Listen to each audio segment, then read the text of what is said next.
فلا تطع المكذبين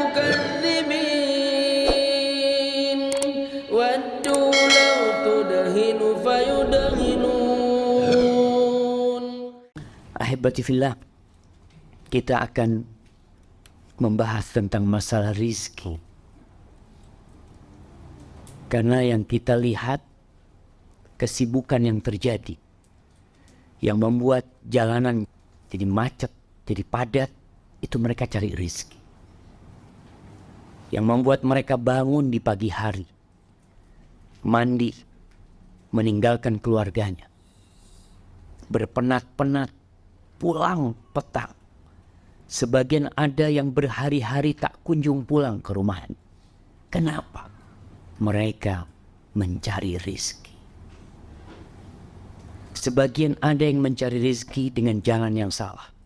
Banyak tempat-tempat yang dikenal dengan tempat pesugihan. Mereka cari kekayaan di gunung.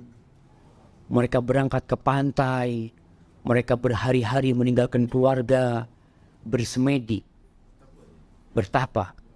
Muslim berhari-hari ke sana mencari kekayaan, mencari rizki. Kemana Allah Jalla Jalaluhu? Bukankah Allah yang mengatakan innallaha huwar razzaq dzul quwwatil matin? Sesungguhnya Allah lah yang memberikan rizki. Dialah yang maha kuat. Tapi kenapa engkau mencari rizki tidak kepada Allah? Bukan datang ke rumah Allah, tapi datang ke gunung.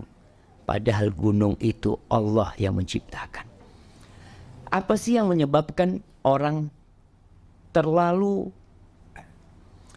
bingung memikirkan rizki? Sebagian ada yang takut punya anak banyak. Karena dia berpikir susah cari rizki. Tidak mudah lagi. Padahal Allah Jalla Jalaluhu mengatakan nahnu narzuquhum wa iyyakum. Kami, kata Allah, yang kasih rizki. Yang bagi rizki itu kami, bukan kamu. Supaya orang tua tak pening ketika anak itu lahir. Tapi tatkala dia tahu innallaha huwar razzaq dzul quwwatil matin, hidupnya akan tenang. Jangan. Tatkala dia tidur di malam hari, dia tahu anak yang berada di perut istrinya itu Allah yang kasih rizki. Dan terbukti jemaah, terbukti. Allah mengatakan wa ma min dabbatin fil ardi illa 'alallahi rizquha. Tidak ada satupun yang melata di muka bumi ini melainkan Allah yang bagi rizki buat dia. Ada seorang alim ulama melihat ada burung yang selalu mampir ke satu pohon bawa makanan. Dia taruh makanan, burung itu terbang. Orang ini penasaran, ada apa sih di pohon tersebut? Dia naik ke pohon tersebut, ingin tahu. Ternyata di situ ada ular yang buta. Yang burung itu Allah kirim untuk kasih makan buat dia. Lalu kita masih kebingungan dengan rizki kita, jemaah. Ketahuilah, pembagian rizki itu bukan karena kepintaran, bukan. Pembagian rizki itu bukan karena ijazah. Jadi kalau PhD rizkinya lebih besar, nggak ada. Ada yang tidak pernah punya gelar. Dia hanya lulus SD. Jadi ada yang tidak pernah berkuliah, nggak pernah sama sekali, tapi rizkinya banyak. Agar kita sadar rizki itu bukan tergantung kepintaran, tapi rizki itu Allah yang bagi. Dan pembagian rizki di muka bumi ini bukan karena amalan.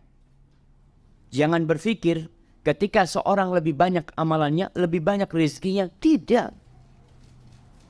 Siapa yang tidak kenal dengan Fir'aun? Siapa yang tidak kenal dengan Qarun? Rizkinya Allah.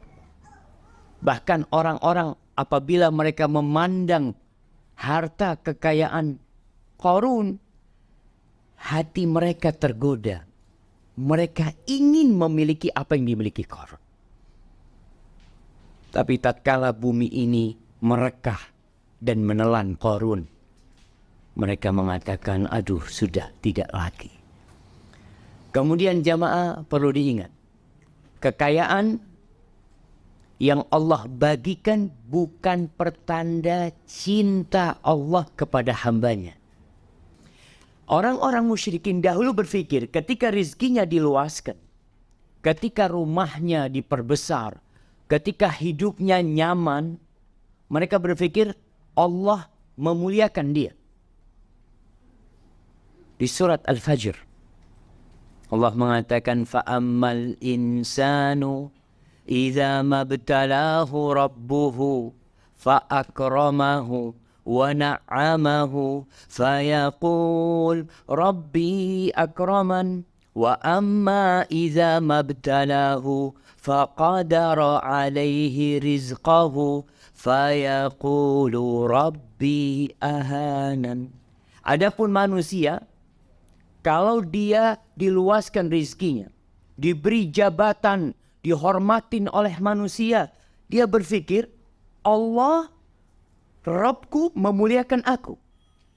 Adapun ketika dia tidak punya jabatan, ketika rizkinya disempitkan, tatkala dia hidup penuh dengan berhajat, dengan keperluan yang tidak terpenuhi, dia berpikir Rabbi ahanan, Allah menghinakan aku.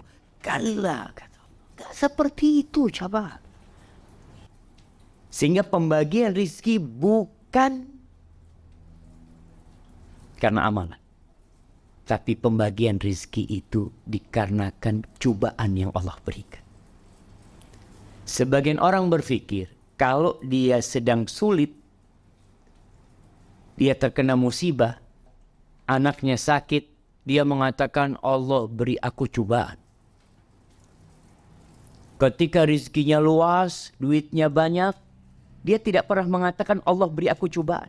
Padahal itu sama-sama cobaan dari Allah Jalla Jalaluhu.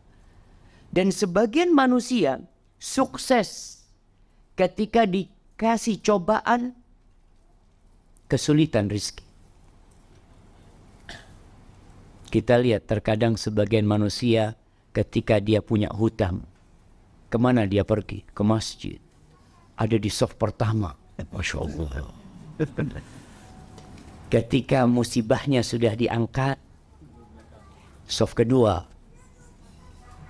Ketika rizkinya tambah luas, masbuk. Lihat, di belakang.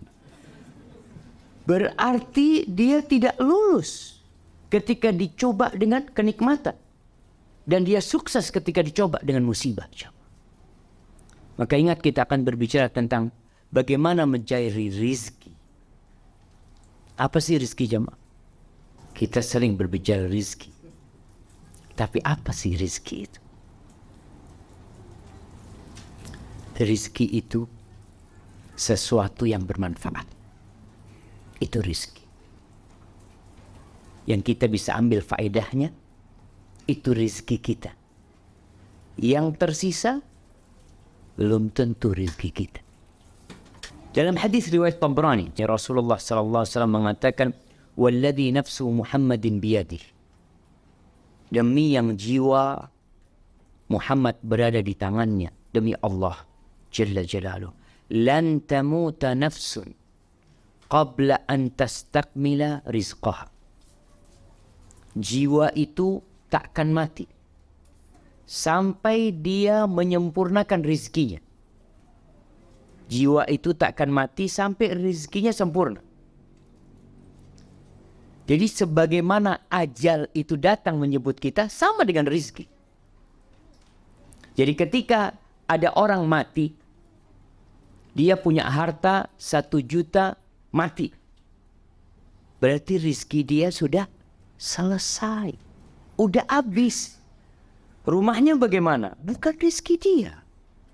Kalau rizki dia nggak bakalan mati dia. Dia akan hidup sampai menghabiskan rizki. Fattaqullah. Lalu beliau bersabda, sallallahu alaihi wasallam, bertakwalah kalian kepada Allah. Wa ajmilu fit talab. Dan berbuat baiklah dalam mencari rizki.